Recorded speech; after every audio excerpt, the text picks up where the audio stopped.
Hi, I'm Danny Knightmare. I'm Gory B Movie. We're Horror Addicts. And last week we were going to give you M3GAN, but I wasn't feeling up to it. I apologize for that. But here we are. We saw M3GAN the Friday that it came out. Like, I think some people might have saw it earlier, but Friday our theater got it. And you know what? This doll's pretty cool. She likes to kill, but she also likes to get her way. She's got a lot of sass to her, too. I like that. Sass my frass. This was directed by Gerald Johnstone, and he did Housebound, which I believe Housebound was a really good movie.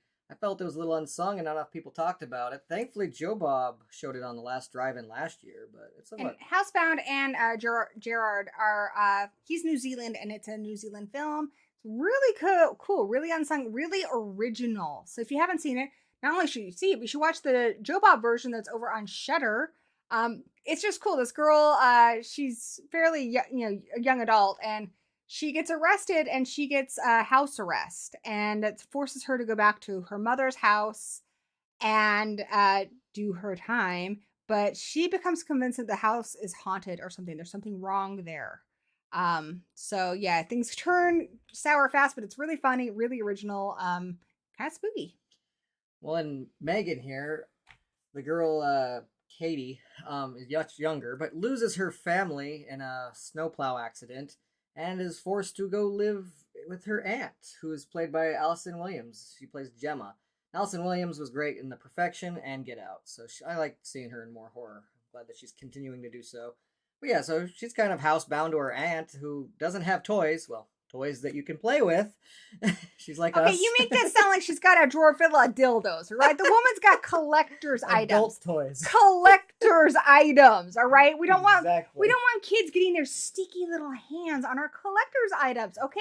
Yeah, they could be worth something. And I take my toys out of the box, but she chooses not to. She's trying to preserve the value of her collector's items. Right. She doesn't want Violet McGraw getting her sticky little Jan hands all over them. Right.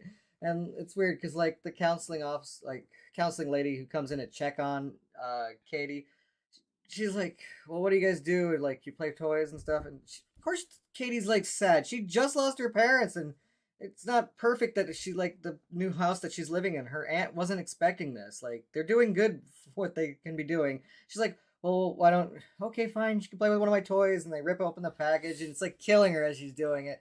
And it's like a transformer that turns into a robot, but it's like kind of in a ball shape at first. It's like, why don't you guys sit on the carpet and roll it back and forth like it's a freaking tennis ball? Like, why would you do that? That's like, how is this helping her with her parents? I love how much of a nerd she is. She's like, that's not how you're supposed to play with it. It does stuff. And the woman's just like, let her be a kid and play with the ball. And I can totally get it.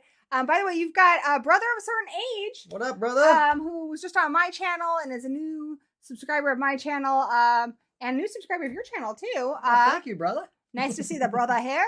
And Horror Collector Fiend, an old friend of both of ours, is here. How you doing? And they say M3GAN was epic. I loved it. Yes, it was. I just think it's hilarious. Like, rolling this ball, like, how's that helping her? She looks bored to tears, like doing this. Like, she's not a toddler. I'm teaching her fundamentals. This isn't gonna help for their family. But her aunt does have a toy that does help a lot. His name's Bruce. And by the way, guys, look at this sexy ginger prince right here. Yeah, he's giving look at that. He's giving you guys Jeff Goldblum pose. Yeah.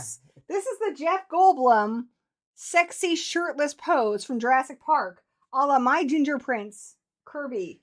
Hello. Enjoy that.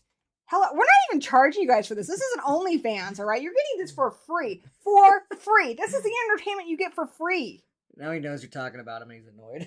He's just like, Mom, stop making it weird, Mom. It's like, it was a lot cooler before you drew attention to it. Like, I'm gonna move over here. Nonchalantly, like, it was like, yeah. We're talking about him. He's like, I don't know, I'm a little annoyed with these humans now. Embarrassing me on live stream. We got Sandy Absolute. Hey. Sandy Absolute from the B Movie Coven. That's over on my channel. But she's still in the B Movie Coven. It's awesome. Yeah. If you're not a member of that, go ahead and join. It's good. She says the kills were fun. M3GAN was fun. I think they could have been a lot more gory, no pun intended. would love to see this movie played in bloody, deadly kills. Well, I think you're in for a treat because I think there's going to be an unrated Blu-ray release of it. Because they filmed more violent kills. Originally, it was going to be an R-rated movie, and that is one of the few complaints I have. Is you kind of feel like there's a couple parts in here where you're like, they cut something out there, didn't they? Yeah. And it's just because the movie has a scene, you guys know, where M3GAN dances. That went viral on TikTok, and TikTok is largely marketed towards a younger demographic, teenagers and people in their 20s. And they wanted to make sure that those teenagers who enjoyed the TikTok would be able to see it. Now, one thing I have a problem with here is Morbius went viral on TikTok and stuff too. Just because something's memeable doesn't mean people are going to spend their money to see it. And if you're underage, doesn't mean your parents are going to give you money to see it. I think M3GAN did very well without it. I think, PG-13, it's still pretty good. I just wish they had also reserved some of the more intense parts of this, like her running on all fours and ripping off the ear. That's all in the trailer. Yeah. They shouldn't have put that in the trailer. They should have let that be a surprise. Since they didn't give us a whole lot more to make up for it. Yeah. But yeah, I have to say it did work. We went. It was packed full of teens. There were tons of them in there. Like, Gory was like, why are there kids here? I'm like, PG-13. Like, oh. There's a bunch of them. But I always say this every time when people complain about PG-13 horror. Let's not forget that The Ring and The Grudge are PG-13. Breakfast Club is rated R, so we cannot trust the ratings board. What they're going to give an R rating to sometimes is the most ridiculous stuff, like using the F word too much, or, they're more likely to give an R rating for like a sexual scene, like not even a sex scene, but something, people making out, than they are for something scary. They don't know how to really quantify that because they're money people. And so if something's scary and eerie, it's typically going to get a PG-13. Unless there's someone getting their head chopped off, it's going to escape an R. And a lot of times I think that kind of stuff is a lot scarier. Like there's a lot of scenes where M3GAN's just looking at people and being really creepy. She is very creepy. She's also very charming and very sassy. It's like, I love this queen in a sense. She's a little bit like Orphan, like especially her outfits, but she's also a little bit like the girls in Mean Girls. I feel like she does the Red Queen better than Resident Evil movies did it, but it was kind of like the similar thing with that AI and Resident Evil, but I think M3GAN does it better. I adored that. I don't think that the movie needs to be rated R. I am looking forward to a more violent cut. I am. That's all it cut. I don't need M3GAN to be with a filthy mouth. I don't need nudity in this movie. It's not her character to have a bad language. Exactly. So I wouldn't need more swearing, and I don't need nudity. That would have been forced if that was put into this film. But yeah, a little bit more blood. A little bit more blood would be good. Don't go over top, because it's still a dull movie. I don't think people expect it to be Terrifier 2 levels of gore. Well, I mean, we have Chucky cutting people down in half with chainsaws, and that's cool. Good. Chucky's Chucky. I kind of was hoping that she was going to do it in the third act, especially because it's produced by James Wan. I was kind of hoping for a third act that went a little more like Malignant, the prison scene, and you've seen it, you know what I'm talking about. Because she is an AI, and she is... that's kind of like what's going on with M3GAN is, she starts off and she's like a couple days old, but she's completely connected to the internet. So, new phone, who's this? She's connected to the internet, so she can learn everything about everything within seconds. And so she's learning very, very rapidly. And so I think by the end of the movie, she's to a place where she could take on a room full of people and they could have had something really insane. But you know what? There's a M3GAN too. So there's so much room to do these kind of crazy things that all of us have envisioned. Yeah, they are going to do a sequel, aren't they? Yeah, it's already been greenlit. This movie, you guys, that's something really refreshing. Historically, January is dumping ground for movies because it's the farthest away from Oscar time. So if people think a movie's not going to do very well, but they still want to release it theatrically, they'll dump it in January. But a lot of movies, Get Out came out in February. A lot of really big movies have come out in January in the past few years. And I think it's getting to a place where, especially horror movies, studios are like, no, we're going to release this in January because it won't compete with other things. And we trust that it's going to be successful. Let's get caught up with the chat here. Got a brother of a certain age. He says Jeff Goldblum could creep people out by just standing and looking at him. Yeah, but he's also got that smolder, you know what I'm talking about? We're not going to creep everyone out. Some people are going to enjoy it. That dance did look a little eerie. I agree. It's got that uncanny valley thing. I think there's something about anything that's humanoid and it does stuff, but we also still know that it's not a real human.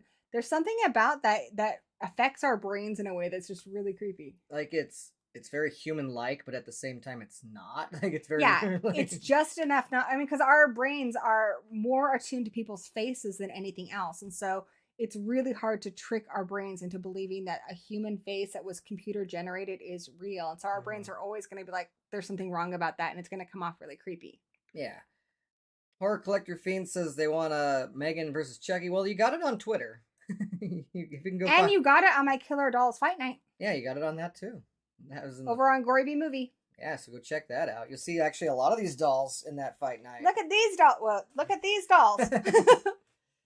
Mommy B Movie got me this shirt. She gets us a lot of cool shirts. She does. Christian Orr says, "What's up? Sorry, new phone. Horror Collector Fiend. What do you think the best M3GAN kill, Gory, Danny?"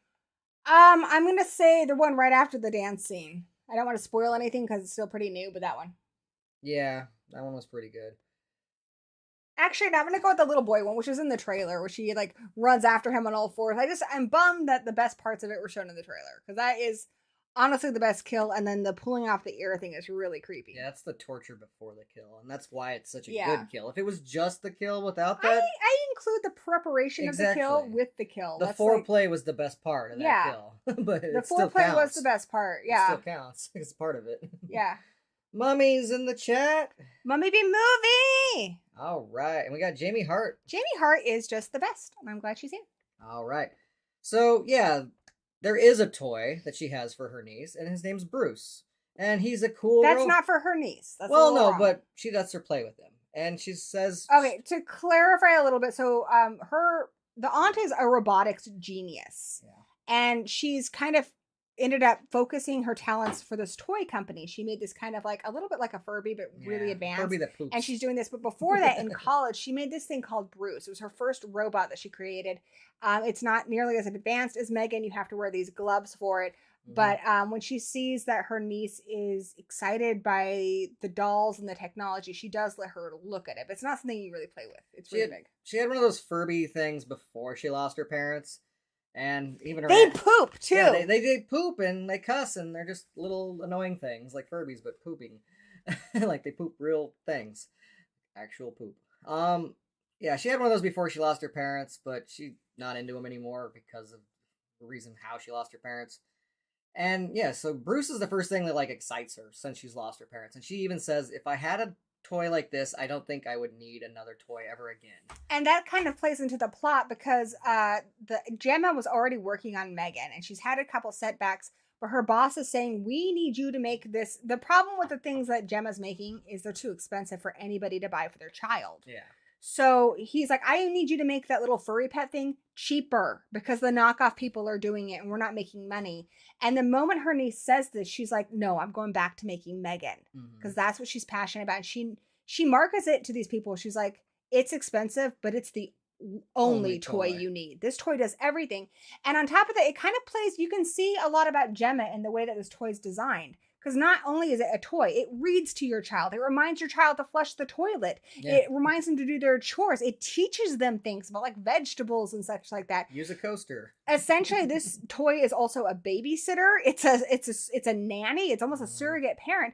And that's kind of the problem with it is it replaces the parents in many ways. Like you thought screens were bad. Yeah. And what's cool about this movie is they address that in the movie, that there's something really dangerous about a child whose brain's still forming this intense attachment to essentially a computer when they should be forming attachments to people. Yeah. How dangerous that is for the child's psychology.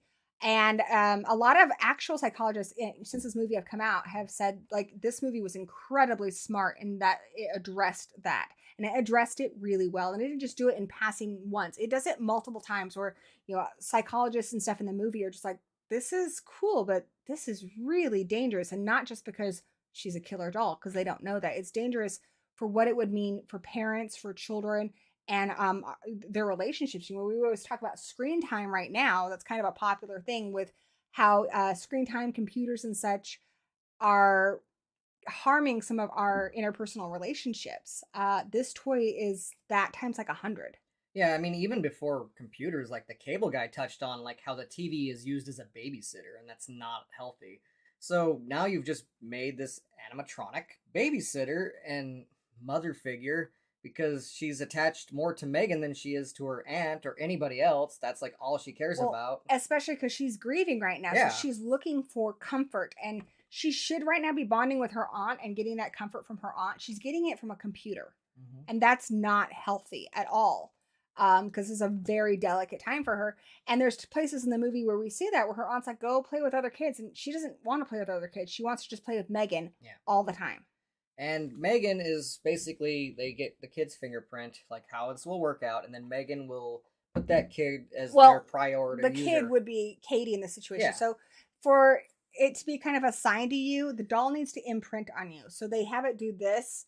And then that doll's prerogative is just to serve that kid. You're the primary user, and they will look out for you. Yeah, no you're the primary user. And then Gemma gives it a special thing where it needs to protect Katie from harm, mental and physical harm. So it needs to stop Katie if she wanders into the road. If Katie's upset because something happened, like she got a bad test, this doll needs to comfort her and make it better. Help her study. It needs to protect her in every way possible. You little scene stealer. I got your belly. I got your belly. Sorry. Review been momentarily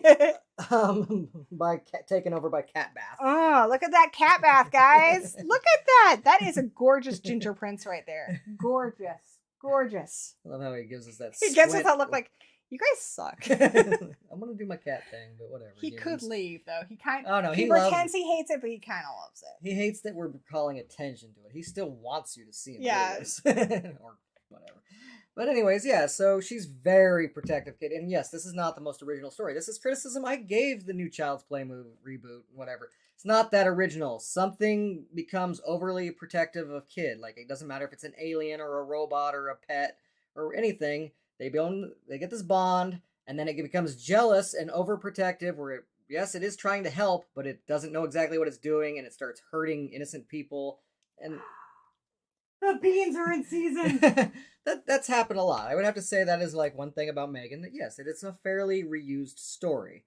But Megan herself, you can say most stories come down to basically the hero's try. Most stories are the same in some way. It's how it's executed. And how this one's executed in such a smart way, paying attention to the themes, especially with children and how children relate to the technology, is something that a lot of these movies really missed the boat on. Yeah. They were so focused on, it's going to turn killer at some point that they stopped to think about like what this actually means. The AI thing is fairly new. And until Megan, I haven't seen a movie really talk about what this would mean before it goes evil. Like, what this means for children. Yeah, I agree. But that's one of the criticism I've heard. It's like, well, if you like this, how come you didn't like the Buddy movie, as we refer to it? Because we talked about this just on my channel. It's because that movie could have potentially derailed Don Mancini's work, which he was actively doing with Chucky, and it was really disrespectful. But you want to hear that rant? Go over to my channel, Gory B Movie, and watch the last live stream. But yeah, I didn't think that was original. It wasn't original when Buddy had the same story, and it's not exactly original here. I love how they're taking a better take on it. I feel like this has humor that landed better for me. I feel like Megan is her own character, at least. That is a thing. She's unique. Like, even though I've seen AIs, you've seen a lot of them. Ex Machina is a good movie that's similar to this, but it's still different. And like you mentioned, Megan has a personality. Exactly. So when Chucky was created, kind of sticking with this killer doll thing, when Chucky was created, originally Chucky didn't have a personality. And Don Mancini, because Nightmare on Elm Street came out, Don Mancini wanted him to have kind of a personality like Freddy Krueger. And a lot of the ones have kind of copied that. But Megan, they gave her a very unique personality. She's a little bit sass. She's very smart. But yeah, she's got a little bit of attitude to her too. But she's also very curious about things. She has a very unique personality. They really came at this developing her like a character instead of just making her be the killer doll in the movie. She's a character, and I think that's why this movie is doing so well. It wouldn't do so well if it was just a piece of machinery. Yeah. But this is a unique character that people like her vibe, People like her attitude. She's fun to watch. Whether it's the dancing or her little snide comments or just the little things she does. Also, it's interesting because while she is sassy, she knows just what to say to Katie, and she does Oh yeah. really want Katie to be happy. There's a lot of parts in this movie where Katie's dealing with some serious stuff, and Megan is the one who sings to her, and Oh yeah, she's like a Disney princess sometimes. she sings Titanium to her, which is so funny. But yeah, she's cool, you know, like she knows what songs are popular with like young people and stuff. Like she's got tastes and things like that. So like she's just a really fascinating character to be around. I can see why this little girl's so enamored with her, because like she, even if she wasn't a doll, she seems like the what would be the coolest girl in your class. Yeah. Like I said, I feel like some of the concept is borrowed. Like there's a little bit of Hal from Space Odyssey 2020 in there. We can't let you do that kind of thing, but it's coming from this unique little package who is this sassy little girl that's creepy. Like she's got creepy eyes, she moves creepy, but at the same time she's also very comforting. And you can see how a child would actually be into this doll. And she also really likes Katie too, because Katie's like the one who teaches her how to dance and stuff. So she's learning a lot through Katie. Something else that Megan has that a lot of these dolls don't have is she has the ability to scan people's faces and heart rate. Oh, yeah. She knows exactly what you're feeling. So she is more tuned into people's emotions than a lot of these killer dolls are that aren't like Chucky, where they're possessed by a human being. So she knows if Katie's sad. She knows if someone's stressed. In fact, she probably is able to read people's emotions better than some other humans can. Oh yeah, probably. So she's very aware of what's going on, and she's able to use those things to manipulate the situation. Sandy says, I wonder what Megan would have done if the little girl didn't flush the toilet. I thought in that scene Katie was going to say no, and Megan was going to get strict, extra strict. I think... Here's the thing, we did see a scene where Katie said no. She didn't want to eat the toppings on her pizza. And then Megan was like, you know, forcing her to do that is going to make her not choose those foods later on. So I think Katie would know based on her programming that forcing her to flush the toilet is going to be bad for Katie in the long run.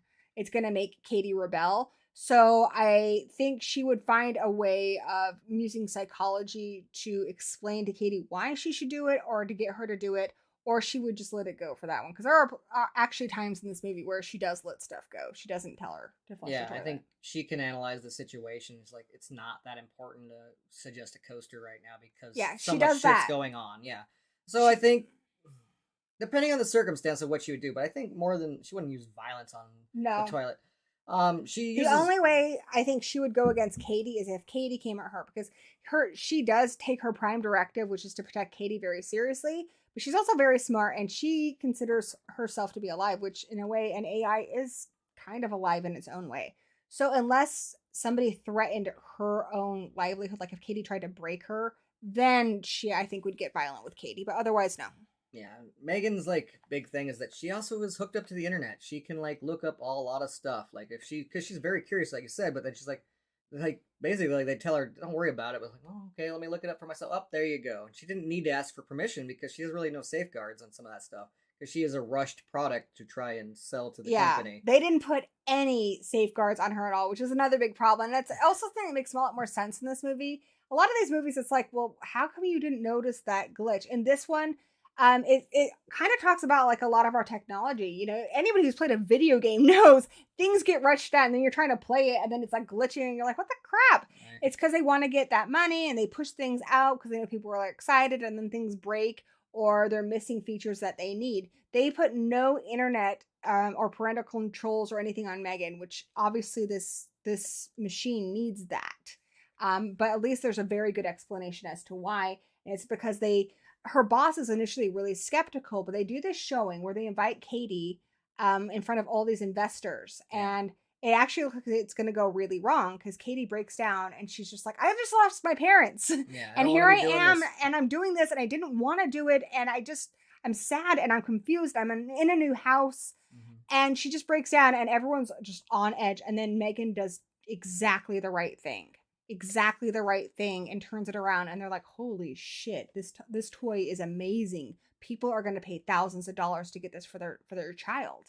Yeah, Gemma was, and that's why it gets rushed out. Exactly, because Gemma was going to get in trouble for still working on it, but then she showed enough to where like her boss is like, all right, well, you got to show these investors. And even though like it was going to go wrong because Katie was breaking down and it was not the right time to have this thing, Megan managed to make it work. And we do have a lot of people in the chat who I want to say, what up, Movie Massacre?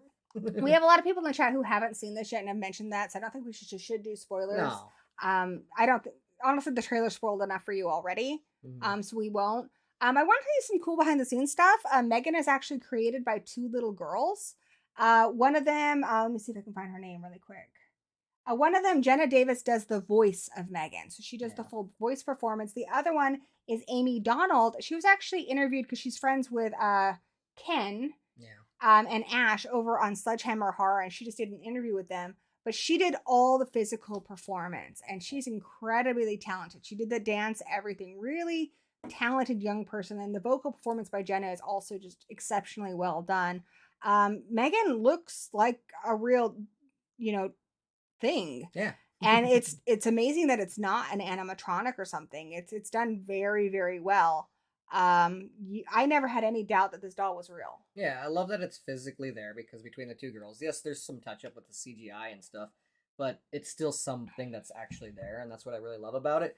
I love that dance because looks like someone doing a robot dance. It doesn't even look like an animatronic moving around. It looks like someone did a perfect dance of a robot doing a human dance, and that's like hard. That's like double layers of how you're making that look. It's like doing Bugs Bunny doing an impression of Daffy Duck. Like, so you have to do his voice impersonating someone else's. So she's impersonating a robot, impersonating a human dance, and I just feel like that's really well done. And Mummy, if you want to see Chucky versus M3GAN, that was on the very last fight night over on Gory V Movie. Chucky did fight M3GAN, or the Buddy Doll fought M3GAN, and then eventually Chucky did. If you haven't seen this movie by the time we hang out again, Mommy, we will watch it with you. Yeah. We can watch it at your place, or you can watch it over here. Well, it's not out yet. Well, I know, but by the time... You think it's going to be that long? Can we see Mummy again? Things go to streaming so quickly these days. Possibly. Maybe we'll take Mummy to the cinema. Yeah, maybe we can do that. So, Sandy says, I know M3GAN wouldn't hurt Katie, but at the beginning of the movie, before I knew what M3GAN would and wouldn't do, I thought in that scene she was going to get. That's what's cool. It's because there's a lot of tension. The other thing that's kind of scary about this is M3GAN is strong. That's not, it looks like a little girl's body. We know that in actuality, it is a little girl's body, but this is a robot. That's metal inside there. And this machine is being trusted with the kid alone. So it's scary enough to think of your kid alone with just the internet at their disposal. There's a lot of things on the internet that maybe your kid's not ready for. Not only is she the internet, she is this cybernetic thing. And if it malfunctions, if it were to slap the kid or grab the kid, it could really hurt them. And I think that goes into kind of like what we do with a lot of the things we trust our kids on. We don't, a lot of people put their kids in front of the TV and they don't think about what's being played on the TV. They place them in front of a computer and they don't think about all the things on the internet and all the people on the internet that they could be talking to that are dangerous. We also give our kids a lot of toys and then they end up getting recalled and we find out they're dangerous. Easy Bake Ovens got recalled. Yeah, they don't make those anymore. Because too many kids got hurt, but that's a toy people got for generations for their kids. Not thinking about how it could potentially harm them, just thinking about how they wanted to make their kid happy. It also can influence them in ways you wouldn't expect. Gemma's a little upset because M3GAN brings up the whole toppings on the pizza and vegetables. They'll less likely to choose vegetables when they're older if you force them to eat them now. And that's not bad advice, but the fact is you don't know what advice this doll is going to give your kids. You might not agree with it at all. So it's something that's kind of weird to think about. It's like a third parent. I mean, with any parent, sometimes you disagree on what you want to tell your children. But that's your partner. That's your co-parent. You're going to work it out. I don't want to work out with a doll what I consider to be I'm the parent. I want to make the decision. So if I want my kid to eat those toppings and that's the rule, I don't want the doll saying it's okay that she doesn't. And you never know what studies it might give the information on. There's lots of studies out there. Doesn't mean little kids need to know all that stuff. Yeah, we just watched a movie called Bros, total change the subject, but he was saying that he, as a young boy, was taken to a play where they had sex on the stage, and it meant a lot to him that he was able to watch that with his parents. Yeah. And for him, it was a positive experience.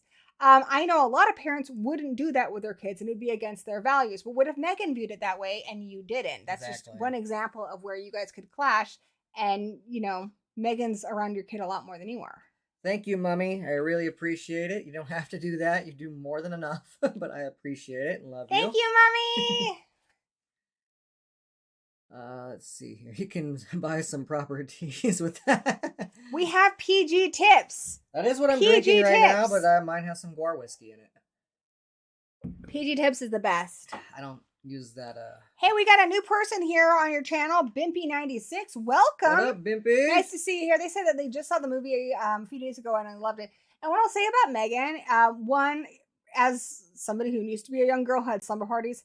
If you guys have daughters or younger sisters, this is the perfect slumber party movie. Oh, yeah. It's so much fun. It's also just a roller coaster, you know?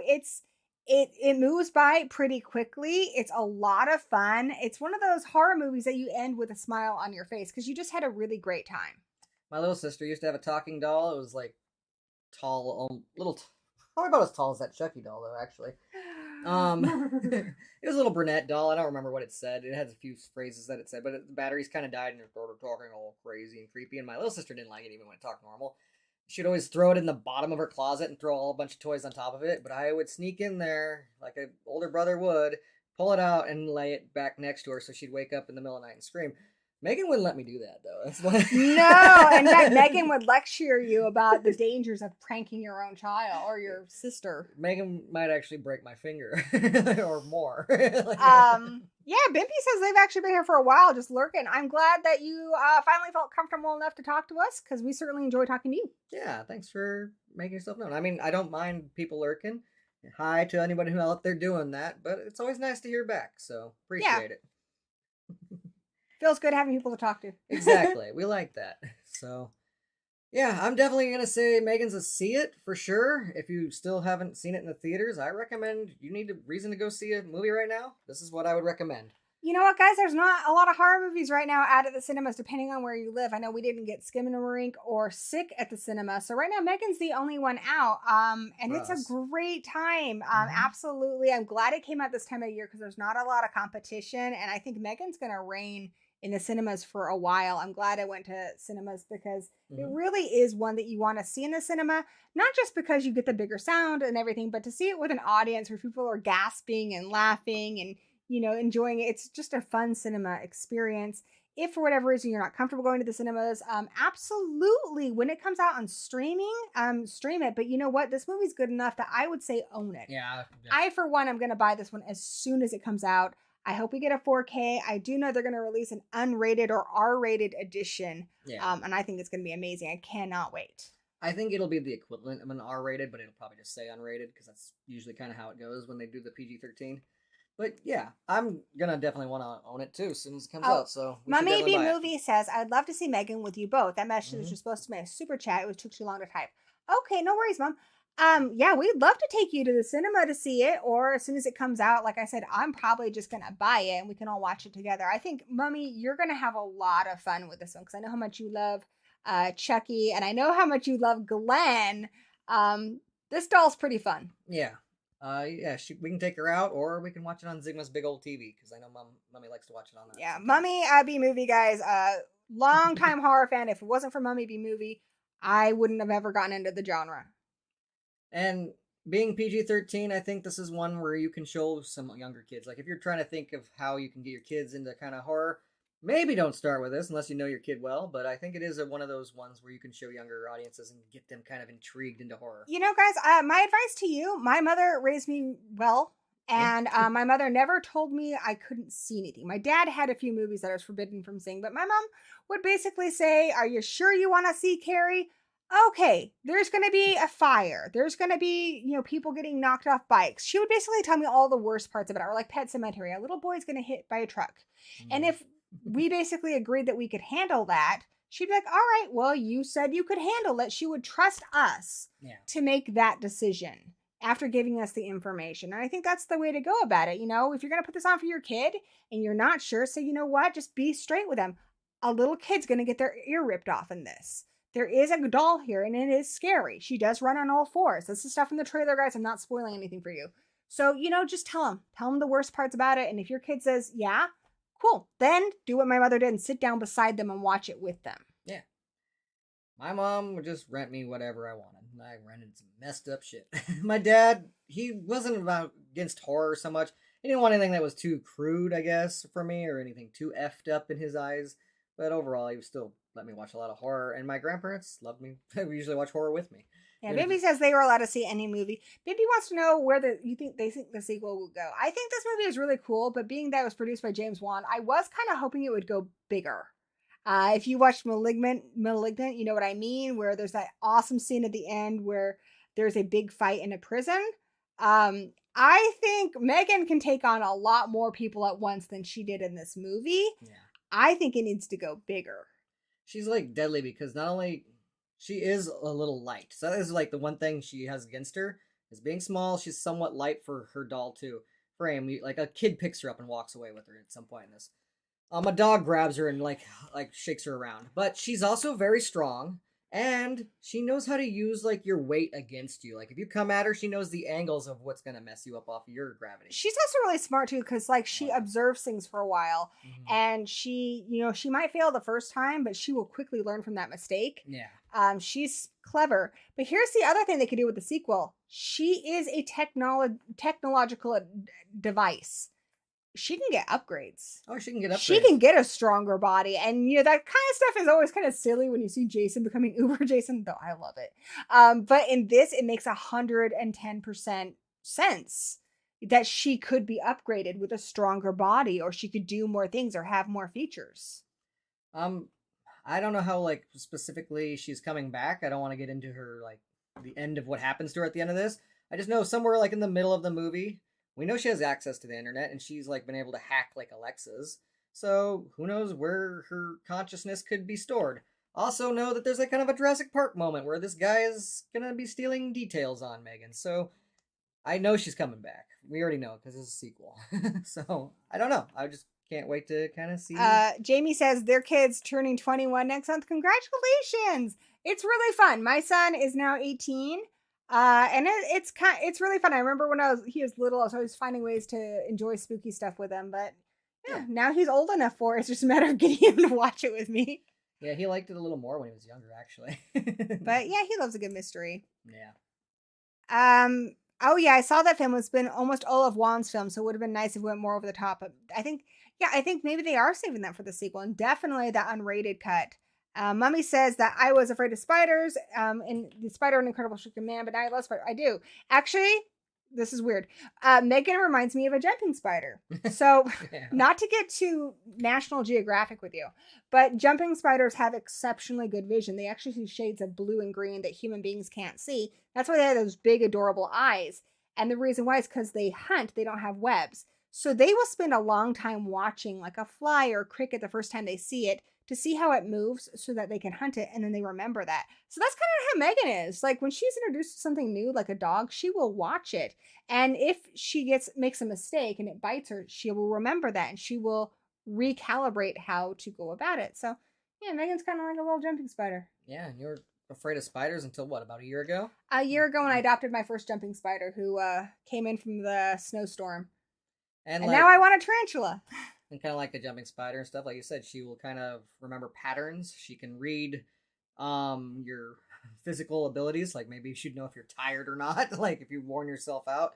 That's the one thing. M3GAN, like you said, she knows how to read but she also, one of the things she knows how to read is how much joy that like her responses give you. So like she can measure the joy. She can manipulate you really easily. It's just funny that something can measure your joy and your response. Probably the way your eyes light up and stuff. But it's just funny. And all kinds of things. Your response to her action got 75% joy. I just love that stats there and gave me joy. She would be the perfect helper with YouTube.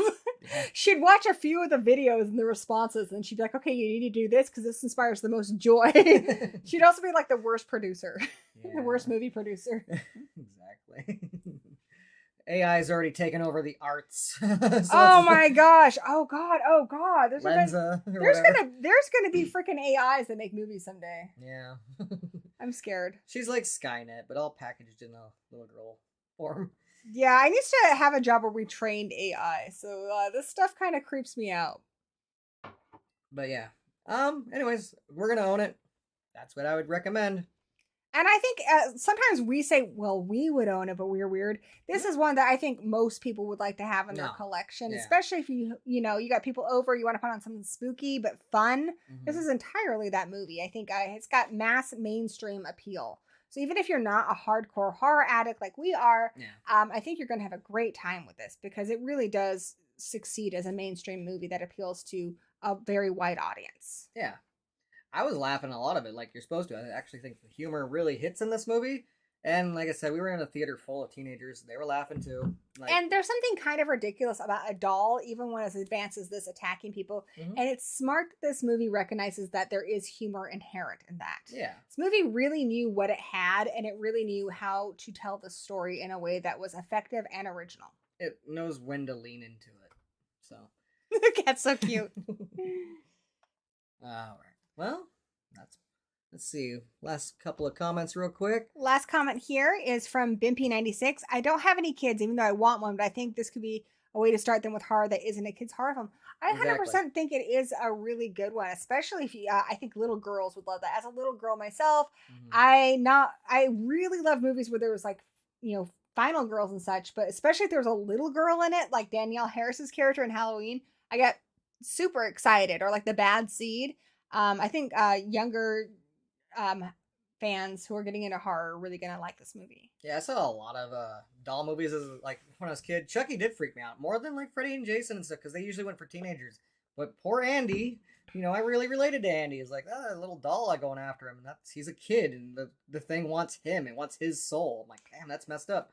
I loved Dolly Dearest when I was little. I loved the poster for dolls, like the little VHS cardboard box set for it.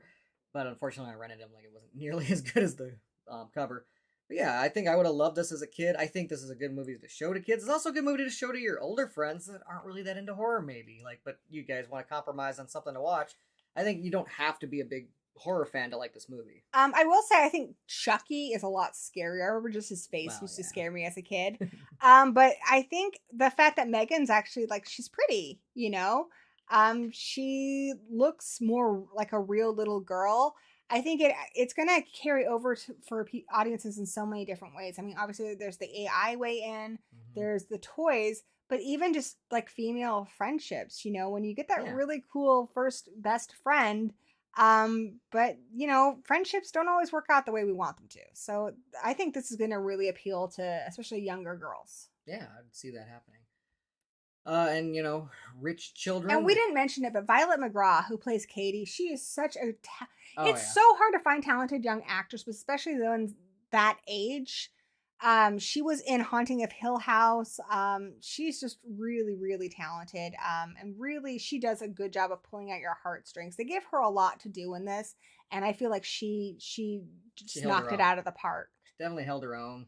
And it's not just, Megan is the star here. Megan steals every scene she's in, but it's actually a good 20 minutes before Megan even shows up. Yeah. And I was very invested in Gemma, because she's kind of a nerd, and I was invested in Katie too, and really rooting for these two characters to find their way with each other. Exactly. Work their niece, like this new guardian relationship, because obviously Gemma's not ready for, and I was just kind of like, I hope they work it out, because she has these grandparents that she's never really met who also want custody of her, and Gemma is not her guardian. She's got temporary guardianship, so. Yeah, I was really rooting for them to work out. Exactly. Megan might be artificial intelligence, but this movie's got heart. So. Very well said. Well, anything else real quick? Yeah, she is spooky and funny.